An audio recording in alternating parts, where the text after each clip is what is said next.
Assalamualaikum warahmatullahi wabarakatuh. Perkenalkan, nama saya Danis Muhammad Aziz Vicky NIM 071. Di sini saya akan menjelaskan materi slide yang ketiga tentang audit sistem informasi berbasis komputer. Yang pertama, kita akan membahas tentang sifat pemeriksaan. Asosiasi Akuntansi Amerika mendefinisikan auditing sebagai berikut, yaitu auditing adalah sebuah proses sistematis untuk secara objektif mendapatkan dan mengevaluasi bukti mengenai pernyataan real, tindakan dan transaksi bernilai ekonomi untuk memastikan tingkat kesesuaian antara pernyataan tersebut dengan kriteria yang telah ditetapkan, serta mengkomunikasikan hal-hal yang pada para pemakai yang berkepentingan. Auditing membutuhkan pendekatan langkah per langkah yang dibentuk dengan perencanaan teliti serta pemilihan pelaksanaan teknik yang tepat dengan sangat hati-hati. Keterlibatan audit yaitu mengumpulkan, meninjau dan mendokumentasikan bukti audit. Standar audit berdasarkan Accrediting Institute of Internal Auditors atau IAA. Tujuan dari audit internal adalah untuk mengevaluasi kecukupan dan efektivitas sistem pengendalian internal sebuah perusahaan, juga menentukan keluasaan dari pelaksanaan tanggung jawab yang benar-benar dilakukan. Kelima, standar lingkup audit IAA memberikan garis besar atas tanggung jawab auditor internal. Yang pertama, melakukan tinjauan atas keandalan atau integritas informasi operasional dan keuangan, serta bagaimana hal tersebut diidentifikasi, diukur, diklasifikasi, dan dilaporkan. Yang kedua adalah menetapkan apakah sistem telah didesain untuk sesuai dengan kebijakan operasional dan pelaporan, perencanaan, prosedur, hukum, dan peraturan yang telah diberlakukan. Yang ketiga, selanjutnya melakukan tinjauan mengenai bagaimana aset itu dijaga dan memverifikasi keberadaan aset tersebut. Yang keempat, mempelajari sumber daya perusahaan untuk menetapkan seberapa efektif dan efisien mereka saat digunakan. Dan yang terakhir, yang kelima, melakukan tinjauan atas operasional dan program perusahaan untuk menetapkan apakah mereka telah dilaksanakan sesuai rencana dan apakah mereka dapat memenuhi tujuan-tujuan mereka. Selanjutnya kita akan membahas tentang jenis-jenis kegiatan audit internal. Terdapat 3 jenis audit yang biasanya dilakukan, yaitu pertama, audit keuangan, yang kedua, audit sistem informasi, yang ketiga, audit operasional dan atau manajemen. Jenis-jenis kegiatan audit internal memeriksa keandalan dan integritas catatan akuntansi, baik informasi keuangan ataupun operasional. Audit sistem informasi atau SIA melakukan tinjauan atas pengendalian untuk menilai kesesuaiannya dengan kebijakan dan prosedur pengendalian serta efektivitas dalam menjaga aset sebuah perusahaan.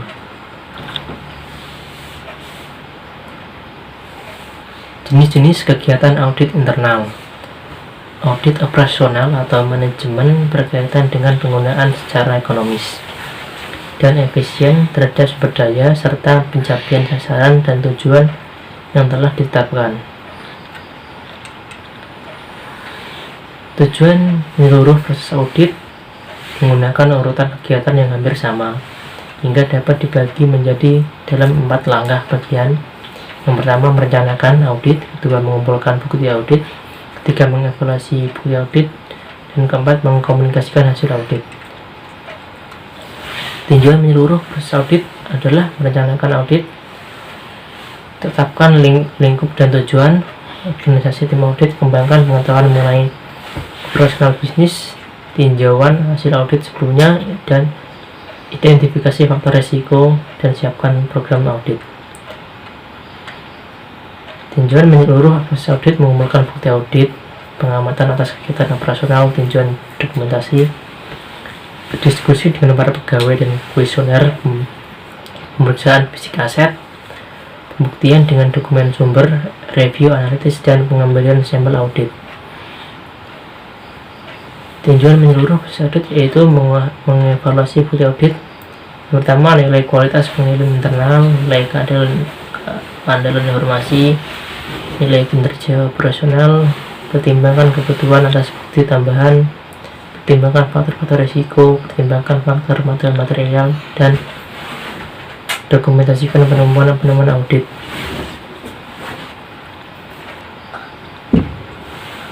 Selanjutnya adalah mengomunikasikan hasil audit, yaitu memformulasikan kesimpulan audit, membuat rekomendasi bagi pihak manajemen, mempersiapkan laporan audit, menyajikan hasil-hasil audit ke pihak manajemen. Sekarang kita akan membahas tentang audit sistem informasi. Tujuan audit adalah untuk meninjau dan mengevaluasi pengendalian internal yang melindungi sistem tersebut. Ketika melaksanakan audit sistem informasi, para auditor harus memastikan tujuan-tujuan berikut ini untuk dipenuhi. Yang pertama, perlengkapan keamanan melindungi perlengkapan seperti komputer, program, komunikasi, dan data dari akses yang tidak sah, modifikasi data, atau penghancuran data. Yang kedua adalah pengembangan dan perawatan program dilaksanakan sesuai otorisasi khusus dan umum dari pihak manajemen. Yang ketiga, modifikasi program dilaksanakan dengan otorisasi dan persetujuan pihak manajemen. Yang keempat, pemrosesan transaksi, file, laporan, dan catatan komputer lainnya yang telah akurat dan lengkap. Yang kelima, ada data sumber yang tidak akurat atau yang tidak memiliki otorisasi yang tepat, diidentifikasikan dengan ditangani sesuai dengan kebijakan manajerial yang telah ditetapkan. Selanjutnya, yang keenam, file data komputer yang telah akurat, lengkap, dan dijaga kerahasiaannya. Pendekatan audit berdasarkan risiko. Pendekatan berdasarkan risiko untuk audit memberikan para auditor pemahaman yang jelas atas kesalahan dan ketidakberaturan yang dapat terjadi, risiko, serta penyikapan yang terkait. Pemahaman atas hal ini memberikan dasar yang kuat untuk mengembangkan rekomendasi pada pihak manajemen mengenai bagaimana sistem pengendalian SIA itu seharusnya ditingkatkan. Pendekatan audit berdasarkan risiko. Terdapat 4 pendekatan tahap evaluasi pengendalian internal. Selanjutnya kita akan membahas tentang kerangka untuk audit keamanan komputer. Jenis kesalahan dan penipuan. Tujuan 1. Pencurian atau kerusakan yang tidak disengaja atau atas hardware dan file, kehilangan, pencurian, atau akses tidak sah ke program, file data, dan sumber daya sistem lainnya. Modifikasi atau penggunaan secara tidak sah program dan file data. Kerangka audit keamanan komputer. Tujuan 1. Jenis-jenis prosedur pengendalian. Yang pertama, rencana keamanan dan atau perlindungan informasi, pembatasan atas akses secara fisik ke perlengkapan komputer, pengendalian penyimpanan dan pengiriman data seperti enkripsi, prosedur perlindungan virus. Selanjutnya menggunakan firewall, rencana pemulihan dari bencana, pemeliharaan penjagaan, asuransi sistem informasi. Kerangka untuk audit keamanan komputer. Tujuan 1. Bagian prosedur audit atau tinjauan atas sistem. Yang pertama, menginspeksi lokasi komputer. Yang kedua, wawancara dengan personil sistem informasi mengenai prosedur keamanan. Selanjutnya, meninjau kebijakan dan prosedur. Yang keempat, memeriksa kebijakan asuransi apabila terjadi bencana atas sistem informasi. Yang kelima, memeriksa daftar akses sistem. Yang keenam, memeriksa rencana pemulihan dari bencana. Selanjutnya, Prosedur audit uji pengendalian. Yang pertama, kita mengamati prosedur akses ke lokasi komputer, memverifikasi bahwa terdapat pengendalian dan pengendalian tersebut berfungsi sebagai dengan yang diharapkan. Selanjutnya, menginvestigasi berbagai kesalahan atas masalah untuk memastikan mereka ditangani dengan baik dan benar. Selanjutnya, memeriksa berbagai uji yang sebelumnya telah dilaksanakan.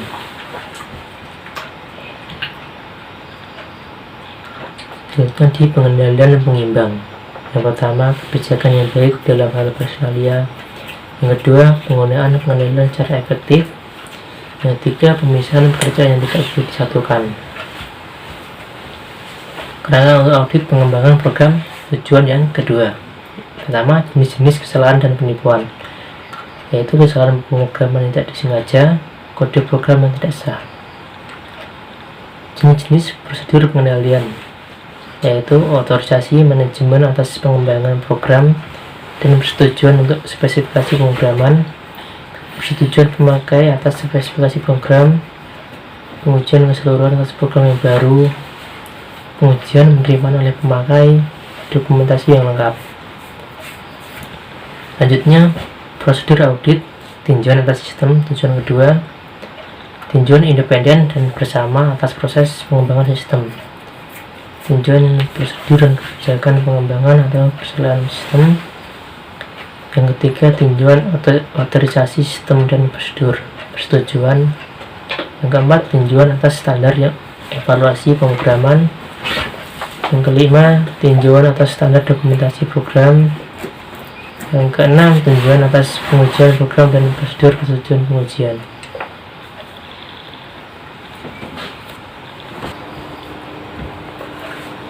Selanjutnya adalah kerangka untuk audit pengembangan program tujuan kedua. Proses audit uji pengendalian. 1. Wawancara dengan pemakai mengenai keterlibatan mereka.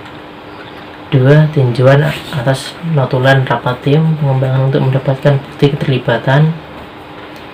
Selanjutnya, memverifikasi poin-poin penting penolakan manajemen dan pemakai dalam proses pengembangan. Yang keempat, tinjauan atau atas spesifikasi pengujian, data uji, dan hasil pengujian sistem. Pengendalian pengimbang tujuan kedua, kerangka untuk audit pengembangan program.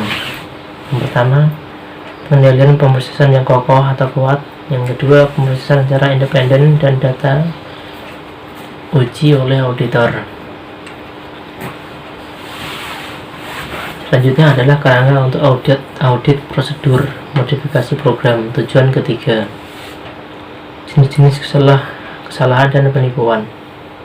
1. Kesalahan pemrograman yang tidak disengaja. 2. Kode program yang tidak sah. Selanjutnya, jenis-jenis prosedur pengendalian. 1.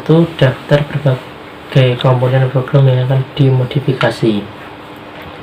2. Otorisasi dan persetujuan pihak manajemen atas modifikasi program. 3. Persetujuan pemakai atas perubahan spesifikasi program. 4. Pengujian keseluruhan atas program-program termasuk uji penerimaan pemakai. Kerangka untuk audit prosedur modifikasi program tujuan 3 bagian tinjauan atas sistem, tinjauan kebijakan standar dan prosedur modifikasi program. 2. Tinjauan standar dokumentasi untuk modifikasi program. 3. Tinjauan pengujian modifikasi program serta uji prosedur pemberian persetujuan. Yang selanjutnya,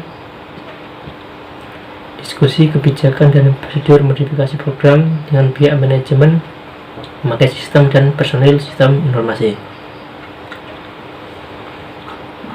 Selanjutnya ada uji pengendalian tujuan ketiga, yaitu verifikasi pemakai dan persetujuan manajemen sistem informasi atas perubahan program.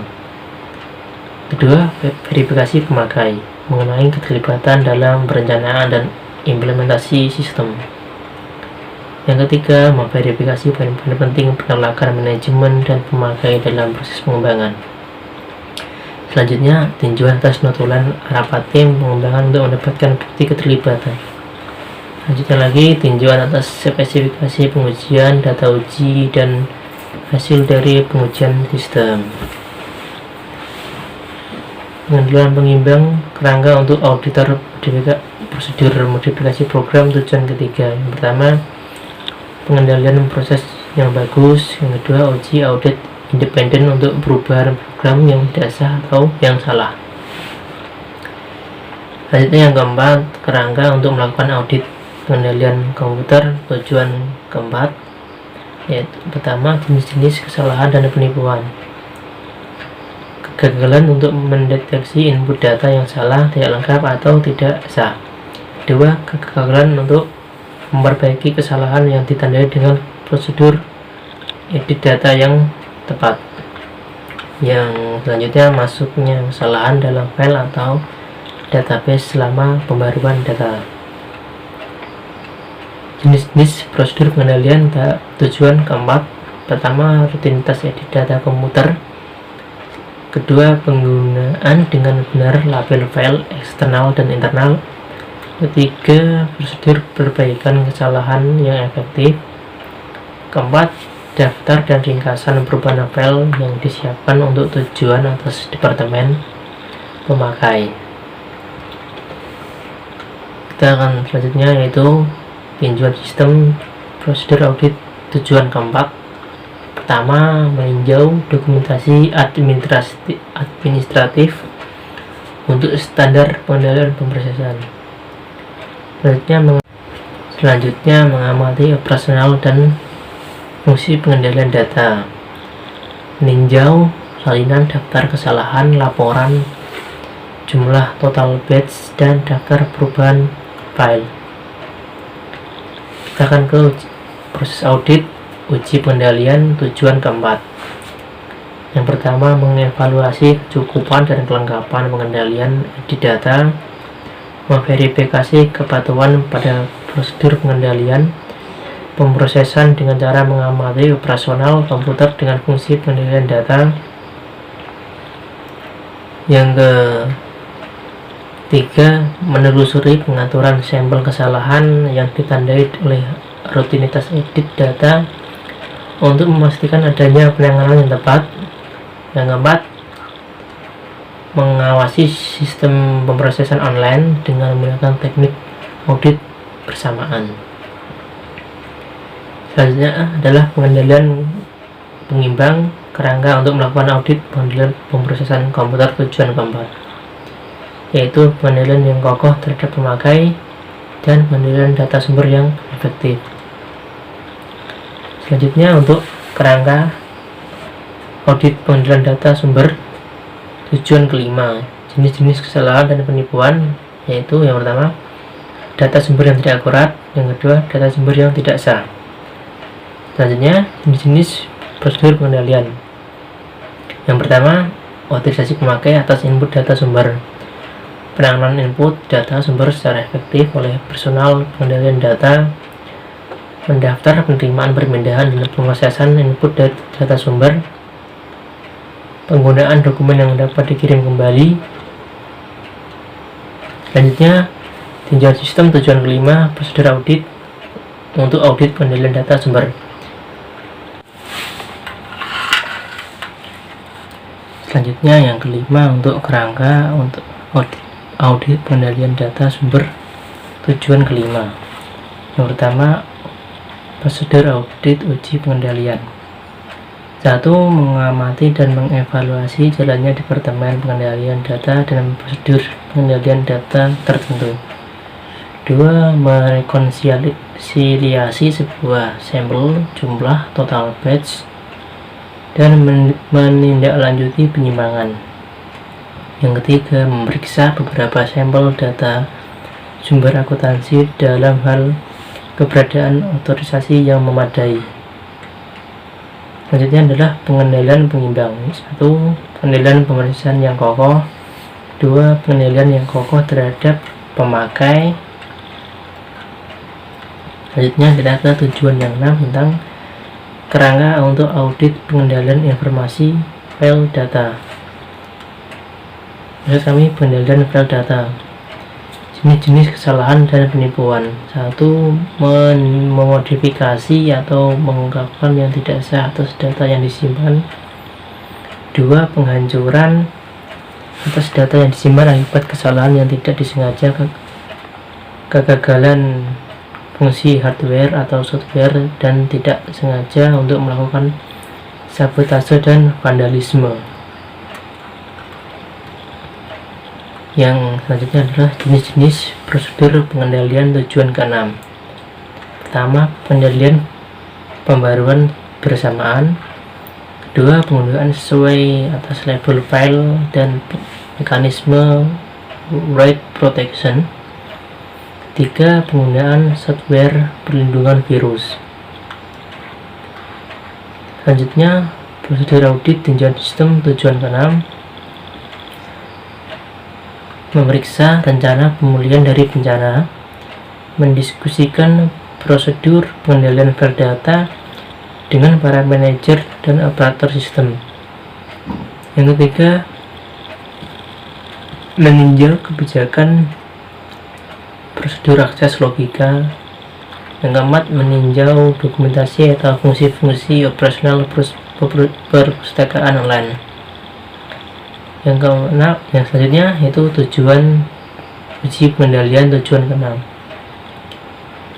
yaitu yang pertama, mengamati dan mengevaluasi operasional perpustakaan file, meninjau catatan dan penyimpanan di luar lokasi dari file cadangan, merekonsiliasi jumlah total file utama dengan jumlah total pengendalian yang diproses secara terpisah. Selanjutnya, pengendalian pengembang, yaitu yang pertama, pengendalian keamanan secara efektif. Kedua, pengendalian pemakaian yang kokoh. Ketiga, pengendalian pemrosesan yang kokoh. Selanjutnya, software komputer. Beberapa program komputer yang disebut komputer audit software atau CAS atau Generalized Audit Software atau GAS telah dibuat secara khusus untuk auditor. CAS atau Computer Audit Software adalah program komputer yang berdasarkan spesifikasi dari auditor menghasilkan program yang melaksanakan fungsi-fungsi audit.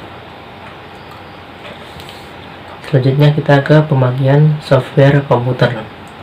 Yang pertama, auditor adalah memutuskan tujuan-tujuan dalam audit, mempelajari file serta database yang akan diaudit, merancang laporan, dan menetapkan bagaimana cara menghasilkannya. Informasi ini akan dicatat dalam lembar spesifikasi dan dimasukkan ke dalam sebuah sistem melalui program input data ya. Selanjutnya kita ke pemakaian software komputer. Program ini membuat catatan spesifikasi yang digunakan oleh CAS untuk menghasilkan satu atau lebih program audit. Program audit memproses file-file sumber dan melaksanakan operasional audit yang dibutuhkan untuk menghasilkan layanan laporan audit yang telah ditentukan. Fungsi umum dari software audit komputer. Yang pertama, pemformatan ulang. Kedua, manipulasi file. 3, perhitungan. Keempat, pemilihan data. Kelima, analisis data. Keenam, ada pemrosesan file. Ketujuh, ada statistik. Dan yang terakhir, yang ke-8 adalah pembuatan laporan. Selanjutnya kita akan bahas audit operasional atas suatu sistem informasi audit. Berbagai teknik dan prosedur yang digunakan dalam audit operasional hampir sama dengan yang ditetapkan dalam audit sistem informasi dan keuangan. Perbedaan utamanya ada di bawah lingkup audit sistem informasi, yaitu dibatasi pada pengendalian internal, sementara lingkup audit keuangan dibatasi dengan output sistem. Sebaliknya, lingkup audit operasional lebih luas, melintasi seluruh aspek operasional lebih luas, termasuk aspek manajemen sistem informasi.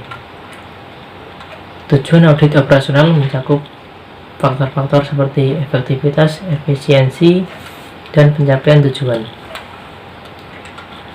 Pengumpulan bukti mencakup kegiatan berikut ini. Pertama, meninjau kebijakan dokumentasi operasional. 2. Melakukan konfirmasi atas prosedur dengan pihak manajemen serta personil operasional.